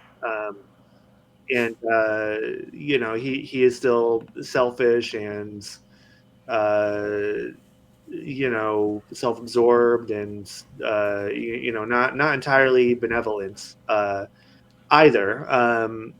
And I mean, yeah, that makes the story more interesting, I guess. And I mean, it's like we're comparing the two types of society here on Gethin, Karhide and Orgrin, and how there's various faults to both places, but you kind of take a look at the bigger picture, and it's like, well, what are the downsides of the ecumen? Like, what are the true downsides of it? We if Genly paints this picture of somebody who is, he is advanced and he definitely has like humanist ideals, but he's still a selfish human being. How does that influence the rest of the Ecumen organization? And so that's kind of just the things that this chapter have left me wondering, I guess. Totally. Well said. I feel like I also just have to mention, so Gom tries to seduce Estraven. Yeah, we got to talk about that. How did that guys make you feel? A little confused. I guess I didn't really see that coming, but it was. I mean, it made sense as like, I guess, honeypot tactics, as the way Estraven was describing it in his writing, and the the offhand remarks that Estraven adds, like, oh, his chemering was probably hormone induced, specifically to try to seduce me, was interesting commentary on what was happening. Because I think we spoke before about how things worked differently in Karhide because of the fact that they're not as driven by sex, but here we see quite the opposite of that. Exactly. Yes. Exactly, yeah. Josh. This is a great example of them, using sex as a weapon, or as a means of persuasion, which obviously we see all the time in our world, in our society. And I mean, it's interesting because although we know, like we understand on a like a logical and literal level, literary level, that like these people, they're like these are not like men, like Estraven is not a man as we know men in our world, but I think he like, if he were to be like, okay, well, is he more masculine or feminine? Maybe we would say, masculine traits until what chemering happens. Right. But this really makes you think like, oh, well, like, going out with people, going out to a bar or whatever, historically for women, that can be a dangerous place to be. You kind of don't know the motives of everyone around you and stuff. And I mean, just it like makes you think that the playing field is kind of leveled in that regard on Gethin. So we would have to be aware of those same potentialities that like you and me, cis men or whatever, are just like totally oblivious to more often than not. Yeah, there is kind of a I don't know. Predatory is going to be way too strong of a word, but I mean, like, essentially, Gom, right? Yeah, Gom it like entering his chemering and essentially like transitioning into his womanhood in order to try to take advantage of Estraven. Yeah, I mean, like those things are like kind of connected in a way that we wouldn't really expect or don't like ring true the same way like in society as we know it. It's just one of those things on Gethin that are a little bit of like an inversion that like Le Guin is kind of playing with, I guess. Yeah, Um, yeah, absolutely.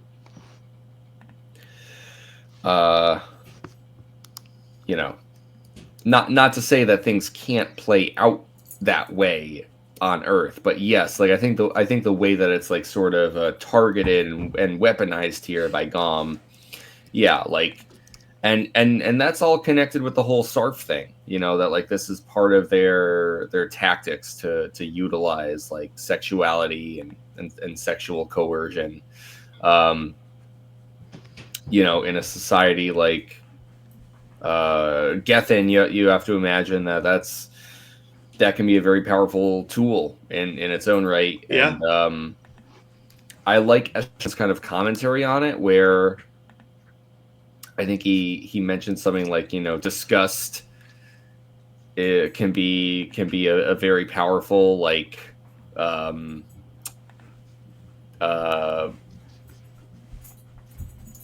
like a I don't know, a very powerful like form of rejection, where Mm-hmm. like He calls it Gom like a is drug, yes, yeah, I it, think maybe it is put that way. or in the context of like hormone or like fuck, like a sedative for the kind of sedative for Kemmering, Yeah, in this context. But yeah, no, it's a strong deterrent. exactly. Right. It's all chemical in the end, and estrogen is kind of like, you know, sort of like the chemical reality of feeling disgusted. It was not really accounted for in how much that can overwhelm sexual attraction. It's like like, you know, estrogen is like, yeah, Gom, you know, you're it's not that you're not hot. You are, but like I see through you in a way that kind of repulses me. And yeah, it just completely overrides whatever you have going for you, you know. yeah, exactly. So yeah, okay, I know we've talked a lot about this chapter, but I only want to say one more thing. The very last line of this chapter, Estraven writes, "It's my fault. I have done nothing right." Mm. Do you find yourself agreeing with that? Is Estraven too hard on himself? Do you have any thoughts on that final line there? Because I thought it was a powerful way to close the chapter. That Estraven feels this way, and he takes the time to write it out about himself. I feel like it might be an indication that he's realizing the mistakes he's made so far, and could be a turning point for his character as he tries to uh, make up for these mistakes and actually help and assist Genly in a way that Genly wants and understands. Um, but it could just I don't know. It is a powerful way to end the chapter because it leaves a lot open. It's like is he going to change his actions going forward, or is he going to continue to make these mistakes? But this time he's aware that they're mistakes, but it's just what he has to do for his prestige. Yeah. Which doesn't matter because he's an exile, an outcast now. Yeah. Yeah, no, I think this could be a turning point for him. You know, I do think he's being hard on himself, but also he has come to this grand realization that like, oh well, me and Genly have just been like missing, like we've just been going over each other's heads. Yeah. And so I think he, you know, if he so chooses to, he will work harder to coming to the same page as Genly, or bring Genly to his page. So yeah, I think. I mean, I don't know. It's hard. If you were in Estervin's position, it would be hard not to be down on yourself. So I think he is Yeah. taking things hard. Yeah, I think so too. Yeah, you're definitely right, Connor. They're talking over each other's heads and around each other's bushes. Around the gooseberry bush. So what can you do? I just wanted to mention, like, I don't know. I really like this line because it's like I think Estroven has been trying very hard in his own way, and even though he point to the ways in which like it feels obvious to us as like Earth readers, like, man, Estroven, there's some very simple and easy fixes you could have done to rectify the situation. Ways You just know, before. right? They're Estroven. I think Le Guin really succeeds in writing him from this very alien perspective because this line made me really like sympathetic to him, where there are things that have frustrated me about Estroven, and yet like reading this line, I felt like there was kind of a clarity and almost a kinship I felt like I had, because there's just been a lot of points in my life where I've felt like I'm trying very hard to do something, um and yet I like sit down to think about it and I'm like, oh, like I've been fucking up, like the whole time I've been trying I've actually been fucking up. That's like a really hard thing to grapple with. Yeah, story of my life. Yeah. And Oh, I've been doing it wrong this whole time. yeah, right. um and it sucks because you can only ever realize it after the fact. That's the nature of it. And so yeah, I do think Estroven feels like appropriately outside of like Earth norms and customs and cultures, and that's really interesting. And also, like, because of that, I think he lands on this really universal sort of feeling of, like, fuck, I did my best and I fucked up, um Mm-hmm. and that just sucks to feel that way, because what can you do? um Yeah. Well, we'll see. But yeah, so that I thought that was a really great closing of the chapter. Um, I know we've talked a lot about it, but I do just want to ask: is there anything specific either of you would like to mention before we go on to our second chapter? There was one line that I also thought was really good, was on page 163, to oppose something is to maintain it. And the Mm, whole concept that launches into about how uh, the fact that you are opposed to something maintains its existence. And when I was reading it yesterday, it was really making me wonder about some modern politics that are currently going on. Um, there was some thoughts on in the book about atheism versus God, and the fact that you maintain that an atheist would maintain that God doesn't exist without proof kind of implies that it kind of makes God exist in their reality, yes, yes, as something that they do not believe in. Um, so it was very, it was a strange, like, you got to sidestep the problem just by not caring about it to make it go away, which is an interesting philosophy, to say the least. I'm not sure if I can subscribe to it, but it was an interesting way to look at things. yeah, definitely. It seems to connect back to that Yomesh idea of like the un Mm-hmm. something, and It made that make a lot more sense. yeah, yeah, I was definitely thinking of that when I was reading this passage. right. But no, those are all great points, and yeah, I mean, like, just like, as someone who considers themselves an atheist, this was like a really interesting thing to read, because it did kind of felt like it held a mirror up to me a bit, where I was like, huh, like I've never thought about it that way, where like the opposition of something in some ways, like, can reinforce it, Perpetuates it.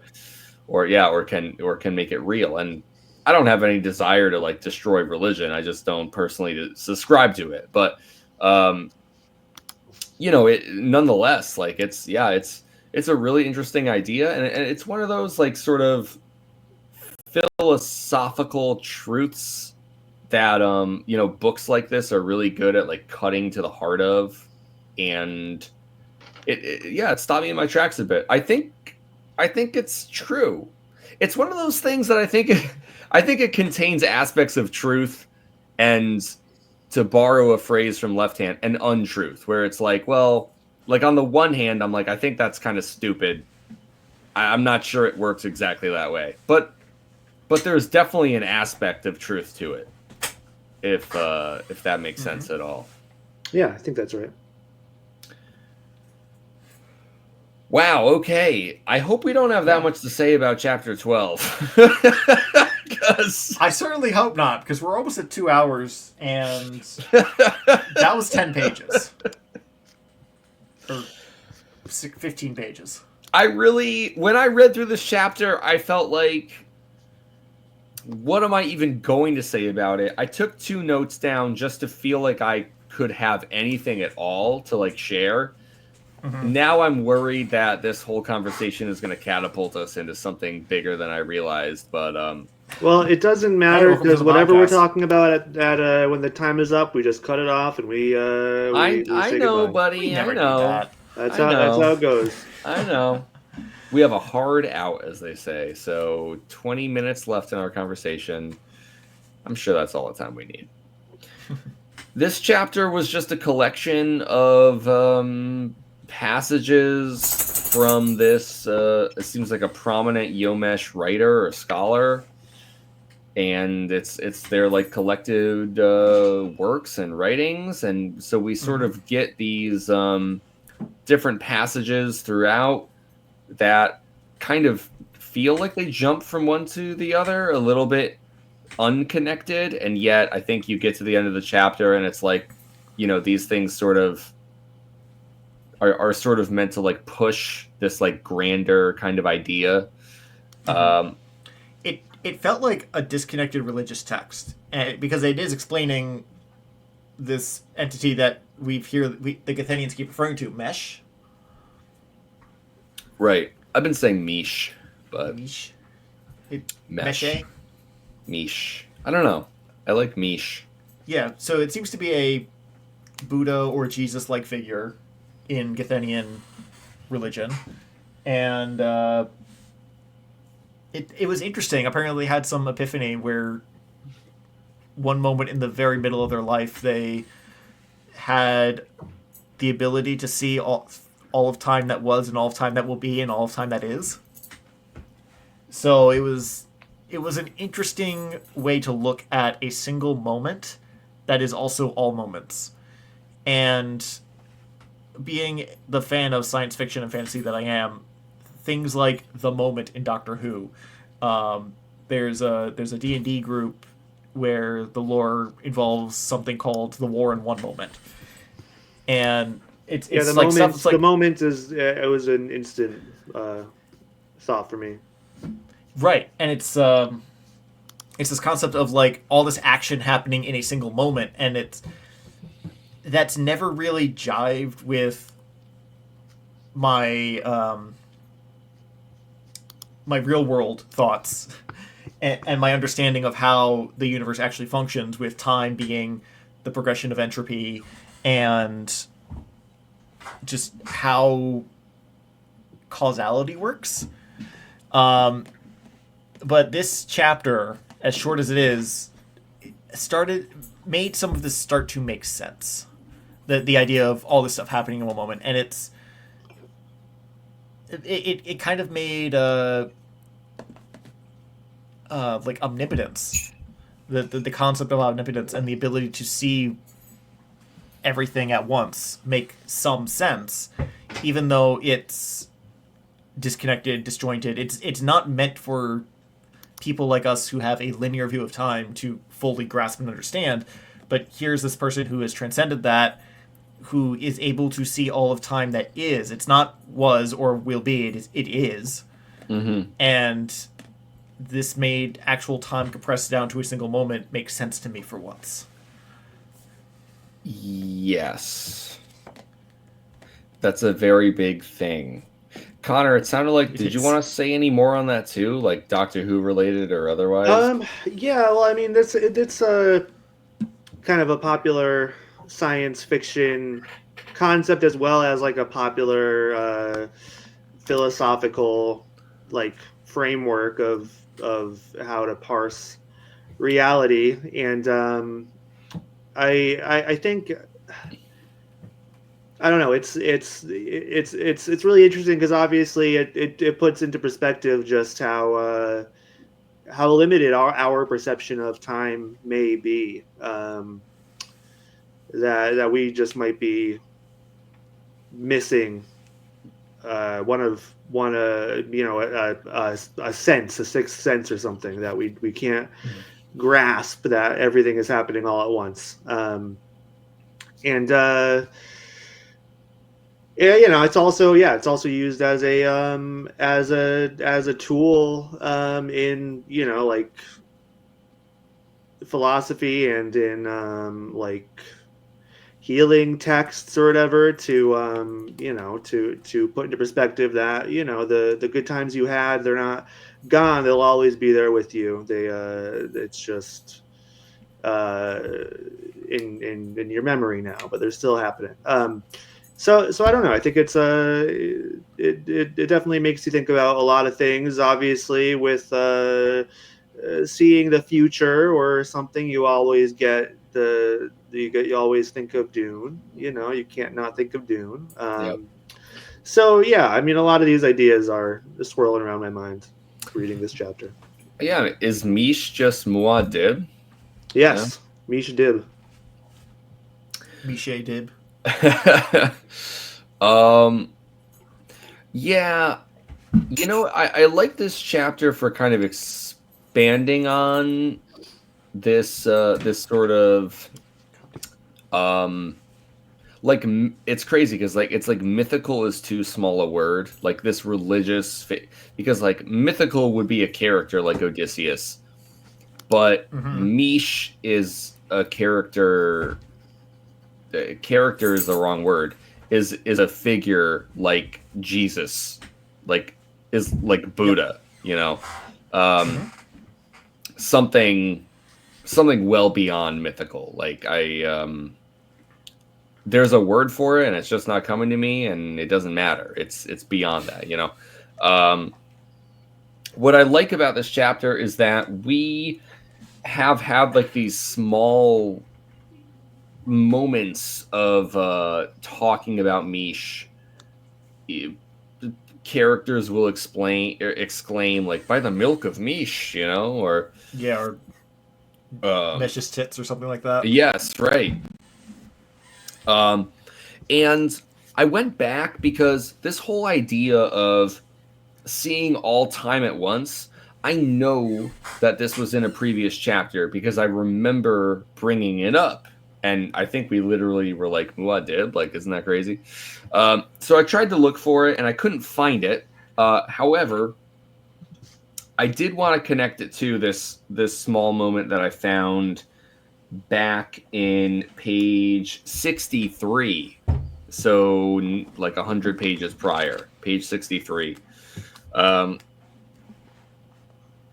we get this line where it says, "Do you know the story of the Lord of Shorth?" It's the last paragraph. "Do you know the story of the Lord of Shorth who forced the foretellers of Asen fastness to answer the question, what is the meaning of life? Well, it was a couple thousand years ago. The foretellers stayed in the darkness for 6 days and night. At the end, the celibates were catatonic, the zanies were dead, the pervert clubbed the Lord of Shorth to death with a stone, and the weaver, he was a man named Mish." And then gently says, "The founder of the Yomish cult," and it goes on and on there. But I love this idea of like Mish being this figure, not just important for like, you know, having expanded their vision to all time, but it's like because of the folly of trying to understand the meaning of life. Like Mish is kind of born through this mistake, it seems, or this hubris of asking the foretellers what is the meaning of life. That's a big thing in the Hitchhiker's Guide. We talked about that before too. Where it's like the question. Essentially, the question is stupid. You're stupid for asking. The answer doesn't matter. The answer could be 42. It could be anything, because like you're not understanding the universe if you're asking that question. And so like Mish is kind of a consequence of that question being asked, and it's like he's or they are kind of like bent and contorted in this very unnatural way, because like this very unnatural question is asked through the foretelling process, right? And essentially it's like never done again, like people are like, oh fuck, don't do that. You would think people might try to make another Mish, but like Mish is like I kind of like looms so large. It's sort of like this idea of Who's I don't know, that he's like he's like born of this forbidden act and this forbidden question. And so people haven't tried since, it just weren't successful, yeah, very possibly, or who knows? or just not as famous because they weren't first. Yes, all things that should be considered and may be true. I thought this chapter was cool because we get more on Mish while still keeping him at arm's length as this sort of like religious historical figure. And so I felt like it was very illuminating in that regard. Yeah, no, great catch with I did not look 100 pages back and did not make that connection to that story there, so thank you. Well, I thought it was in that's the foretelling facts chapter. Mm-hmm. And I was like, I could have sworn it was in there. That was the closest I got. But there was still something else I didn't find, where I know they talk about how he sees all time at once. But of course, we get that in this chapter anyways. So it's just cool that it's kind of expanded on here.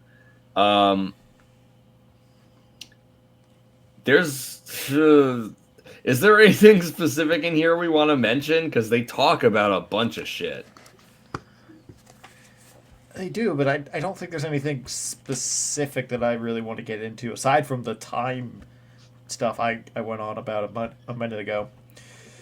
Oh, I can't speak right now. Yeah, I mean, it's just a nice bit of fleshing out the philosophy of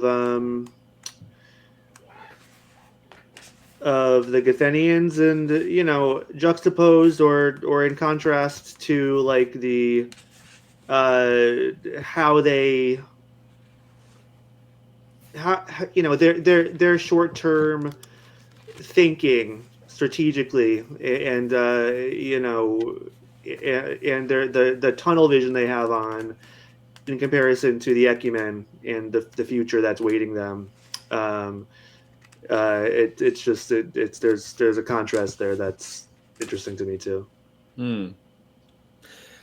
Yeah, I think that this chapter, like the contrast there is really big, and the more we read through this book, the more I feel like the contrast is really at like the core of the story here. Yeah, with like the whole left hand, right hand, light, and like this chapter talks a lot about. Here's what I want to mention. I'll try to be brief, but it's about halfway down page 176.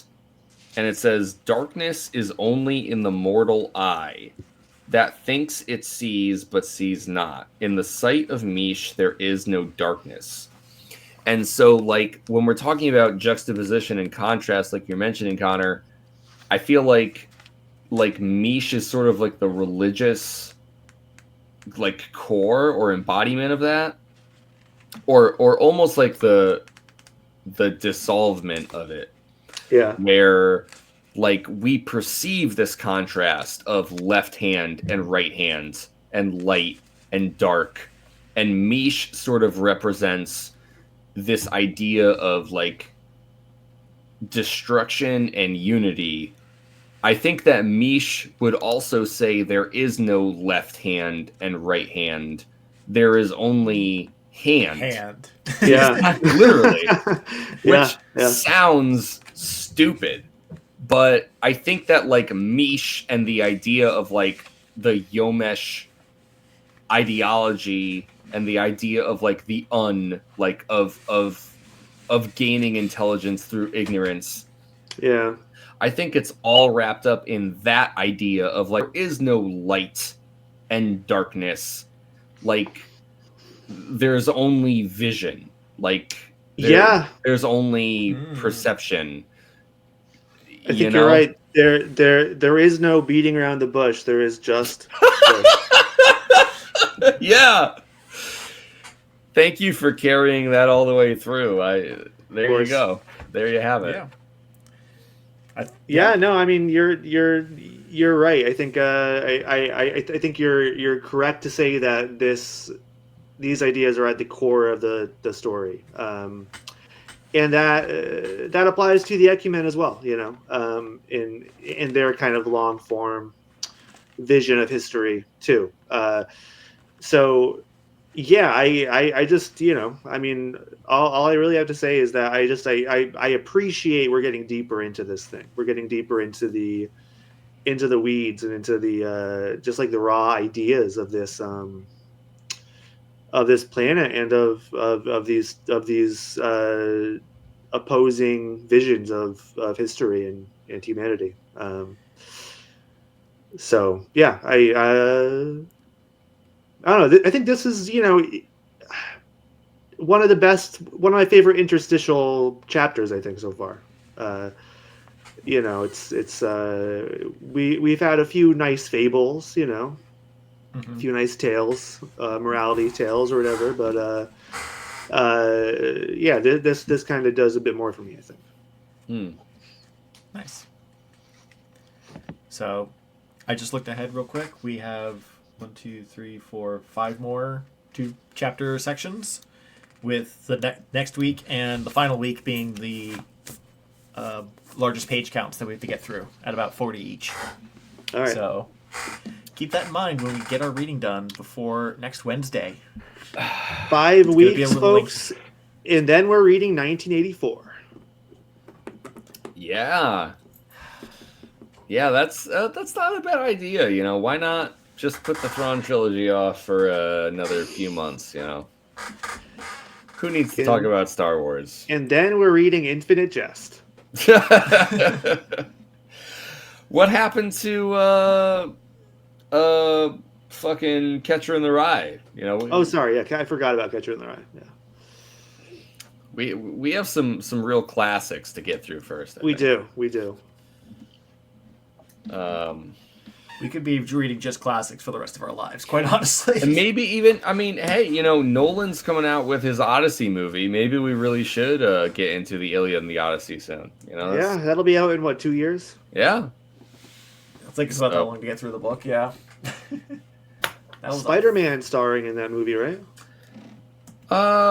No, I mean he's in it. Tom Holland is in it, but it's Matt Damon. Tom Holland plays Mr. Odd. Oh my god. Yeah. Don't you have somewhere to be? What are we gonna do with you, buddy? All right. I think just to wrap this all up, I know our chapter discussion was weighted very differently today. I really page count. This is true. I really do think that this chapter 12 is very interesting, but I think that we kind of like cut to the core of it. Yeah. Sort of at the outset, whereas like there's many things happening in chapter 11, and that's kind of where our discussion took us. This sort of felt like a holding pattern section. Like we're getting Estraven writing in his little diary, and we get like these little ruminations on this Mish and the Yomesh idea. And I'm just really excited, and I hope that these next 2 chapters advance this whole tension between, is Genly safe in Orgeron or not. I'm sure he isn't. And will he follow or come to like accept or understand Estraven's warning / advice? Like, I keep waiting for the turn where like Genly and Estraven join forces rather than stay at this sort of like distanced opposition, and how that might advance like the plot of trying to create this unification between Gethin and the Ecumen. Obviously, I don't know if that's going to happen, but I hope we get some sort of a forward step in whatever that direction is, because this felt like sort of the in between. You know what I mean? Yeah. I hope that comes to pass as well. I think you're absolutely right on all points. Yeah, we will have to wait and see. Yeah, I'm excited to continue. That's all I can say. Yeah. Thank you, folks, for listening. If you want to, you can follow us on social media. We are at Chapter Chumps on both Twitter and Blue Sky. Very different posting vibes, but equally great. One posts about the show, one posts about everything else. Be up for you to figure out. Yeah, guess who is who. Yeah. You know, if you have the time and wherewithal, please go ahead and leave us a nice review on Apple Podcasts, as well as a 5-star rating on both Apple Podcasts and Spotify. If you want, you can shoot us an email at chapterchumpspod@gmail.com. But most importantly, folks, until next time, beware the Sarf. Nice. There we go. Good job, guys. All right, this is the end of the stream. So you don't have to go home, but you can't stay here. I think I was